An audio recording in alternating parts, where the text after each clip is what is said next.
Fox News alert, the Iranian regime's losing leverage fast as we continue to carry out thousands of sorties over enemy airspace. The crew on the USS Abe Lincoln has been launching jets day and night. The flight deck covers 4.5 acres. Pilots landing on it say it's like landing on a moving postage stamp. The Iranians hate Honest Abe. They lobbed 100 missiles at the Lincoln this week, and we knocked down every single one. We have full control of the skies, and our Thunderbolt Warthogs are wreaking havoc, pulverizing Iranian naval assets. The world's most dominant air superiority fighters also taking hearts, the F-22 Raptor. And we just got a rare Raptor shot. Here she is preparing for another night of combat.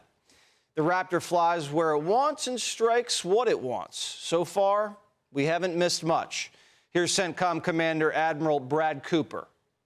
U.S. forces have struck more than 10,000 military targets. In fact, we hit the 10,000th Iranian target just hours ago. Our precision strikes have overwhelmed Iranian air defenses, and our combat flights over Iran are having tangible effects. We've now destroyed 92% of the Iranian Navy's largest vessels. The most destructive and precise bombers in history continue to lift off from air bases in England. More B-2s flew out today, headed to the fight. Let me highlight our B-52 bomber force, which is executing a high volume of strikes into Iran and demonstrating our unmatched dominance in the air. Now in their 8th decade of flight, our B-52 bombers are executing strikes into Iran with up to 70,000 pounds of munitions on each mission. Our B-52 pilots and aircrew embody the courage and resilience of the more than 50,000 American sons and daughters serving in uniform during this operation. One of the core objectives of Operation Epic Fury is not only disarming Iran, but preventing them from rearming. And we're almost there. Before Operation Epic Fury, Iran had large-scale manufacturing capacities to not only build naval vessels, missiles, and attack drones, but also to advance and proliferate these technologies to regional and global bad actors. Today, we've damaged or destroyed over 2/3 of Iran's missile, drone, and naval production facilities and shipyards, and we're not done yet. Overnight, our Israeli allies struck 2 naval cruise missile production facilities.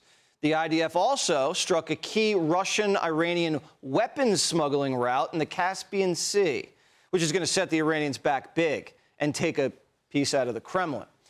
For the first part of the war, the Iranians didn't fire a single ballistic missile at their neighbors, the UAE.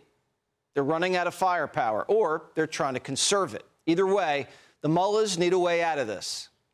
That's why you're beginning to see the regime look for an exit ramp. They recognize they are being crushed, their ability to attack American and ally forces, as well as their ability to defend their own territory is dwindling literally hour by hour. It's been 48 hours of negotiations, and the clock's ticking. The 82nd Airborne Division's already en route to the Middle East as we speak. Portions of the elite paratrooper unit have spent the past days getting their reps in. Infiltrate, surveil, fight, and resupply, all under the cloak of darkness. The men have cutting-edge gear, some of the most advanced drones ever assembled. One source says, kind of feels like cheating. Another says, these switchblades are artillery on easy mode. And the commander-in-chief just has to give the order. President Trump does not bluff, and he is prepared to unleash hell. Iran should not miscalculate again. Their last miscalculation cost them their senior leadership, their Navy, their Air Force, and their air defense system. Any violence beyond this point will be because the Iranian regime refused to understand they have already been defeated and refused to come to a deal. A White House advisor says the president's negotiating with 2 hands. Quote, Trump has a hand open for a deal, and the other's a fist, waiting to punch you in the effing face. 47 could be eyeing a knockout. Iran's crown jewel, Karg Island. The Republican Guard's been preparing for battle, laying mines, booby trapping, loading up on stingers. But retired top brass says our military is ready to shock and seize the terrain, by air, by sea. We don't know if it's going to happen, but if it does happen, the Iranians won't know it's coming. The incoming USS Tripoli could be the platform for an air assault. The warship's currently carrying V-22 Ospreys, which are designed to take off and land vertically.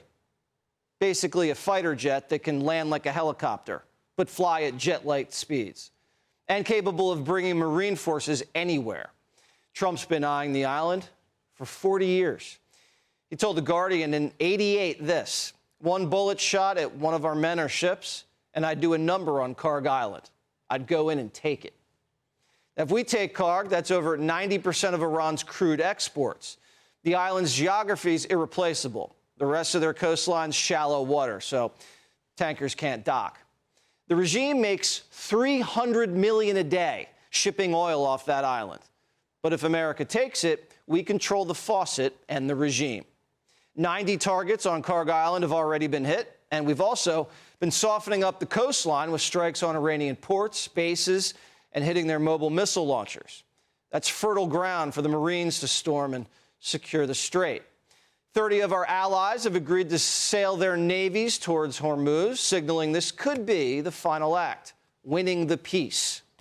India has already deployed over a half a dozen of their warships to the Gulf of Oman to escort their tankers, and 2 of them passed through the strait this week. Modi says he doesn't need Iran's permission to sail through, says it's international waters. And remember how the Iranians just gave Trump a present? Sources say the gift was allowing the safe passage of fuel tankers through the strait. To agree, that has been happening, just not tankers that are members of the American alliance. Mr. Wonderful, he's saying, stop being a panicking. We've got about 45 days worth of oil floating on the water right now. In order to really have a very difficult situation stateside, you'd need 90 days at above $90. We're only 1 month. And so the minute Hormuz is open, oil prices will drop to mid-70s, as they were prior to the conflict. The market will adjust immediately. It'll take about 2 weeks at the pump for it to drop. And that's what the market thinks is going to happen. The strait's been closed for 25 days, and Brent crude still closed at under $100 a barrel.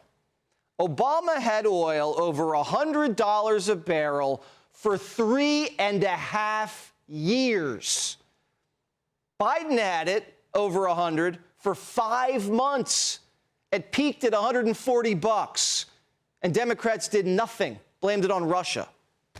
Oil closed over 100 under Trump for only 6 days. 6. The Dow closed up 300 points today, and money managers are bullish. It's the first time in 60 years you've heard Bahrain, UAE, Saudi Arabia, Qatar all sing from the same song sheet, saying status quo doesn't work. That's really good for everybody because that's a lot more trade into Asia. That's the hub. UAE is the hub of trade for that whole region.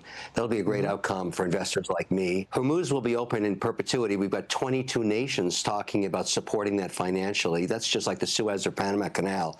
Great for the region. It's a game changer in the sense that all of a sudden you have stability in the fastest growing part of the earth.